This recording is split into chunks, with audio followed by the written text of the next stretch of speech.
கிறிஸ்தவுக்குள் பிரியமானவர்களே, வெளிப்படுத்தின விசேஷம் 15ஆம் அதிகாரத்தின் தியான பகுதிக்காக உங்களை அன்புடன் அழைக்கிறேன். வெளிப்படுத்தின விசேஷத்தை நாம் இப்பொழுது வாசித்து கொண்டிருக்கிறோம்.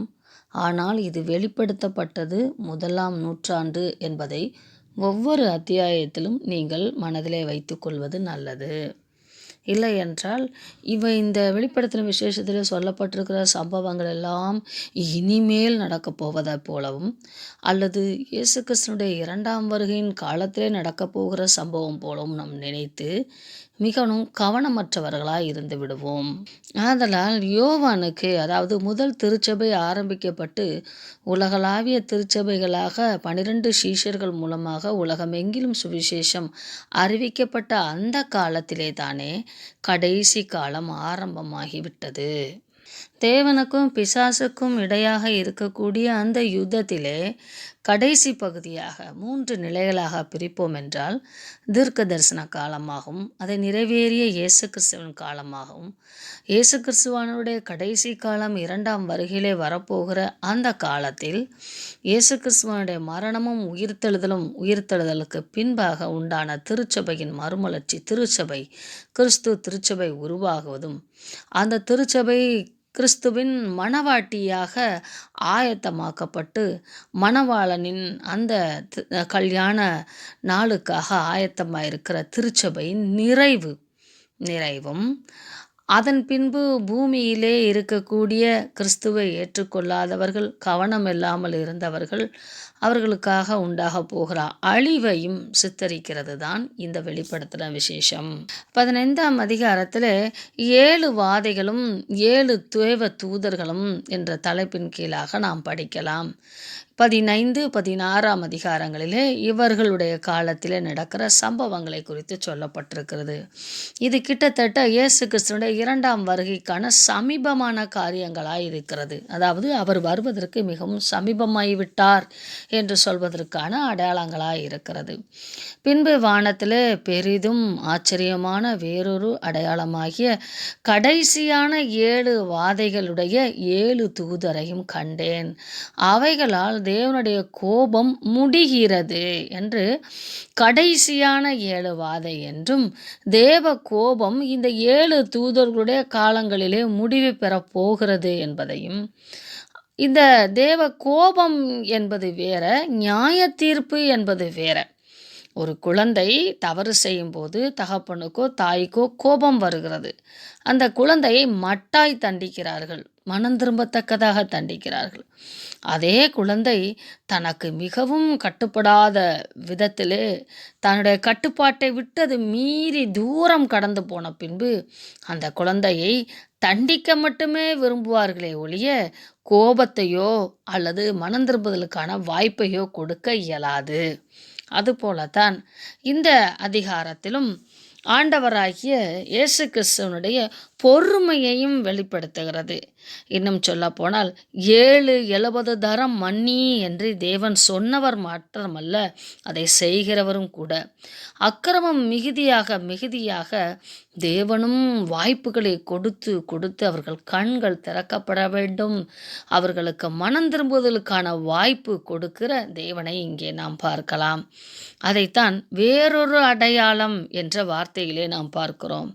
அவர் திரும்ப வானத்திலே பல அடையாளங்களை காட்டிக்கொண்டே இருக்கிறார். அவர்கள் மனம் திரும்ப வேண்டும், மீந்திருப்பவர்கள் மனம் திரும்ப வேண்டும் என்பது தேவனுடைய விருப்பமாய் இருக்கிறது. அப்படி மனம் திரும்பியவர்கள் கண்ணாடி கடல் போன்ற, அக்னி கலந்த கண்ணாடி கடல், அதாவது இஸ்ரவேல் ஜனங்கள் எகிப்திலிருந்து வரும்போது செங்கடலை அவர்கள் கடந்து வந்தார்கள் என்று சொல்லி பார்க்கிறோம். இதை நாம் மோசே பாடலாக எழுதியிருக்கிறார். யாத்திரையாமம் 15ஆம் அதிகாரத்தில் எழுதப்பட்டிருக்கிறது. அதில் 8வது வசனத்தில், உமது நாசிகளின் சுவாசத்தினால் ஜலம் குவிந்து நின்றது, வெள்ளம் குவியலாக நிமிர்ந்து நின்றது, ஆழமானது ஜலம் நடு கடலிலே உறைந்து போயிற்று. அந்த அவர்களுக்கு ஒரு குகையைப் போல, தண்ணீர் குகையைப் போல தேவன் உருவாக்கி, மதில்கள் தண்ணீரால் உண்டாகி, அந்த மதில்கள் அப்படியே உறைந்து நிற்கிறது. இன்னும் ஆழத்திலே இருக்கக்கூடிய தண்ணீர்களெல்லாம் உறைந்து கண்ணாடி கடல் போல இருந்தது என்று பார்க்கிறோம். இந்த கண்ணாடி கடல் போன்ற இருக்கக்கூடிய நிகழ்வுகளுக்கு மத்தியிலே அது அக்கினியாகவும் இருக்கிறது என்று பார்க்கிறோம். எத்தனை ஒரு ஆச்சரியமான காரியம்! இது சாத்தியமா? சாத்தியம்தான். அநேக நீங்கள் வீடியோக்களிலே பார்த்திருப்பீர்கள். எரிமலைகள் கடலுக்கடியிலிருந்து ஊற்றி கொண்டிருக்கும், கடலும் கொந்தளிக்கும், பொங்கும், கொதிக்கும், எரிமலையும் ஊற்றி கொண்டிருக்கும், எரிமலையும் அடங்காதிருக்கும், கடலும் வற்றி போகாதிருக்கும். பூமியிலே அப்படிப்பட்ட நிகழ்வுகளை நம்மால் காண முடிகிறது என்றால், பரலோகம் அதைவிட பிரம்மாண்டமான காரியங்களை செய்ய வல்லமை உள்ளது என்பதை நாம் புரிந்து கொள்ள வேண்டும். பரலோகத்தில் நடக்கிற ஒவ்வொரு நிகழ்வுகளுக்கும் சின்ன ஒரு சாம்பிள், ஒரு மாதிரி ஆங்காங்கே தேவன் நடத்தி காட்டுவார், நிகழ்த்தி காட்டுவார். கண்ணாடி கடல் என்றால் மிக தெளிந்த கடல் என்று அர்த்தம். அதில் கலப்படம் இல்லாமல், அசுத்தம் இல்லாமல், தெளிவான தண்ணீராக முகத்தை நாம் பார்க்கலாம். அப்படிப்பட்ட ஒரு தெளிவு நிலையிலே, பரிசுத்த நிலையிலே அந்த தண்ணீர் காணப்படுகிறது என்று அர்த்தம்.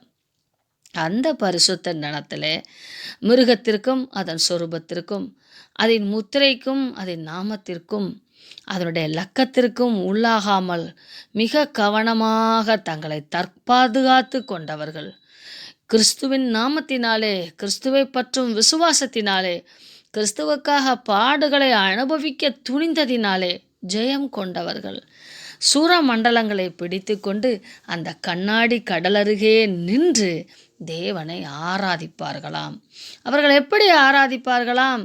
அவர்கள் தேவனுடைய ஊழியக்காரனாகிய மோசேயின் பாட்டையும் ஆட்டுக்குட்டியானவருடைய பாட்டையும் பாடி, மோசே பல பாடல்களை எழுதியிருக்கிறார். அதிலும் விசேஷமாக செங்கடலை கடந்து வந்த அந்த பாடல் யாத்ராமம் 15ஆம் அதிகாரத்தில் எழுதப்பட்டிருந்தாலும், சங்கீதம் முழுவதும் இந்த பாடல், இந்த வரிகள், இந்த நிகழ்வுகள் மிகப்பெரிய ஆழ்மையை பெற்றிருக்கும். அதே போல ஆட்டுக்குட்டியானவர் நமக்கு கற்றுக் கொடுத்த பாடல் என்றால் பரலோக ஜெபம் ஒரு பாடலாக தேவன் நமக்கு கற்றுக் கொடுத்திருக்கிறார். இப்படி நம்முடைய தேவைகளை மாத்திரமல்ல, தேவநாம மகிமையும் நம்முடைய தேவையும், நமக்கு உண்டாக வேண்டிய இரட்சிப்பும், தேவனுக்கு நாம் செலுத்த வேண்டிய மகிமையும் உடையதுதான் அந்த பாடல்.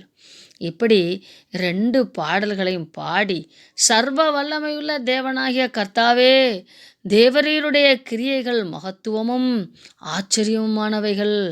அது மோசேயின் காலமாய் இருந்தாலும், இயேசு கிறிஸ்துவானவர் சரீர ரூபத்திலே பூமியிலே இறங்கி வந்த காலமாய் இருந்தாலும், தேவரீர் உம்முடைய கிரியைகள் மகத்துவமானவைகள், அவைகள் ஆச்சரியமானவைகள்.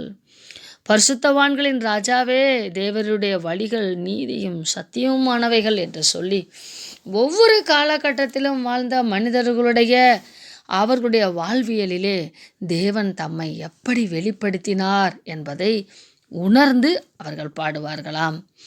4, கர்த்தாவே, யார் உமக்கு பயப்படாமலும் உமது நாமத்தை மைமைப்படுத்தாமலும் இருக்கலாம்?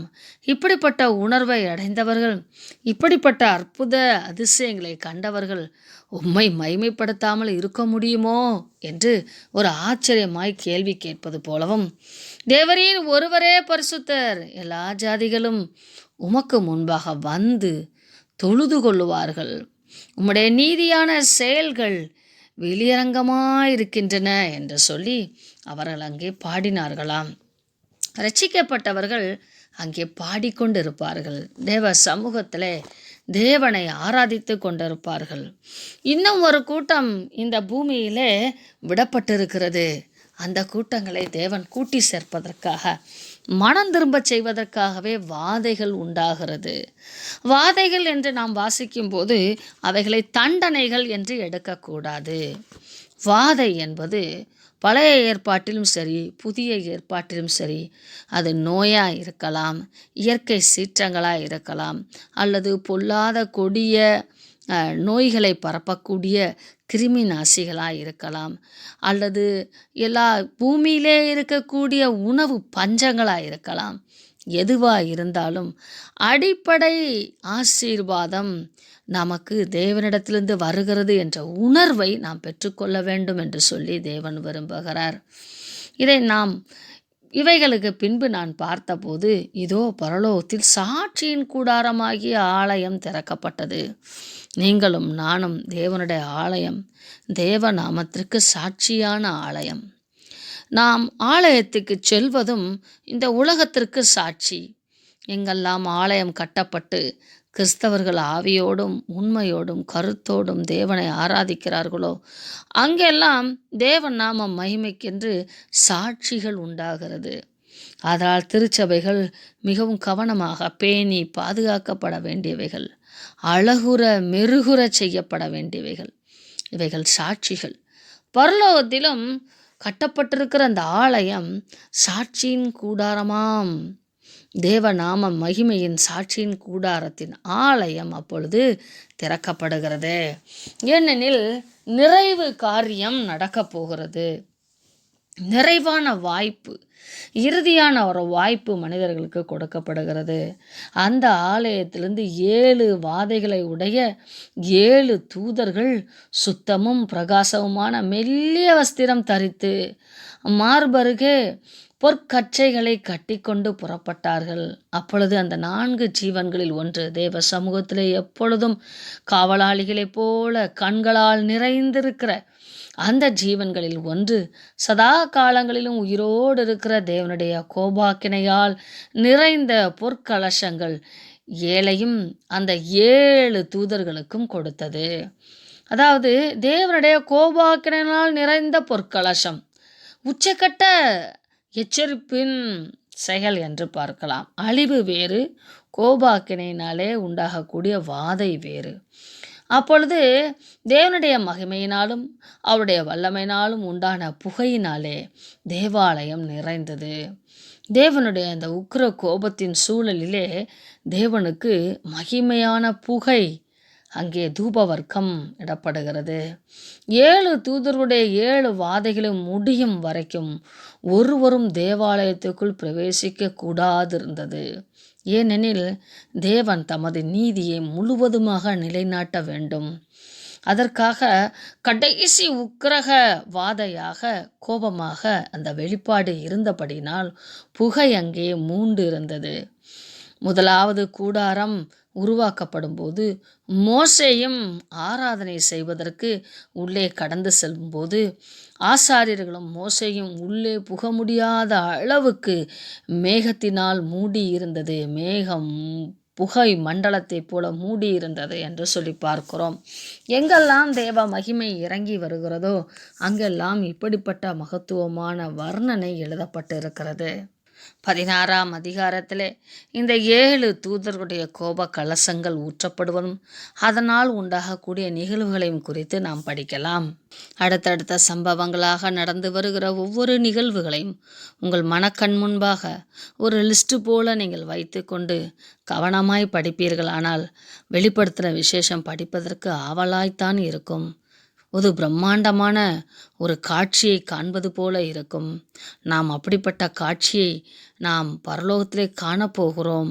அதற்காகத்தான் தேவன் நம்மை ஆயத்தப்படுத்தி கொண்டிருக்கிறார். திடீரென அங்கே சென்று பிரமிப்படையாதபடிக்கு அப்படிப்பட்ட பிரமிப்பான தேசத்தை வாஞ்சிக்கத்தக்கதாக அதற்காக நாமே ஆயத்தப்படுத்தத்தக்கதாக தேவன் அந்த காட்சிகளெல்லாம் யோவான் மூலமாக நமக்கு வெளிப்படுத்தி இருக்கிறார். நாம் பயந்து அல்ல, பிரமித்து அவர் சமூகத்திலே போய் சேருவோம். ஆசையாய், ஆவலாய், ஆச்சரியமாய் ஒரு மிகப்பெரிய டூரிஸ்ட் பிளேஸை போய் பார்க்க போகிறத காட்டிலும் மேலான ஒரு உன்னத இடத்தை நான் காணப்போகிறேன், அங்கே வீற்றிருக்கிறேன், தேவாதி தேவனை காணப்போகிறேன் என்ற வாஞ்சையோடு கடந்து செல்ல ஆயத்தப்படுவோம். தேவன் தாமே நம்மை அப்படி ஆயத்தப்படுத்துவாராக. பரிசுத்த ஆவியானவர் தாமே நமக்கு நல்லது இது, கெட்டது இது என்று சொல்லி சரியான பாதையிலே நம்மை நடத்துவாராக. நாம் அவரோடு அவருடைய வழிநடத்துதலுக்கு ஒத்துழைப்பு கொடுப்போமாக. ஆமென்.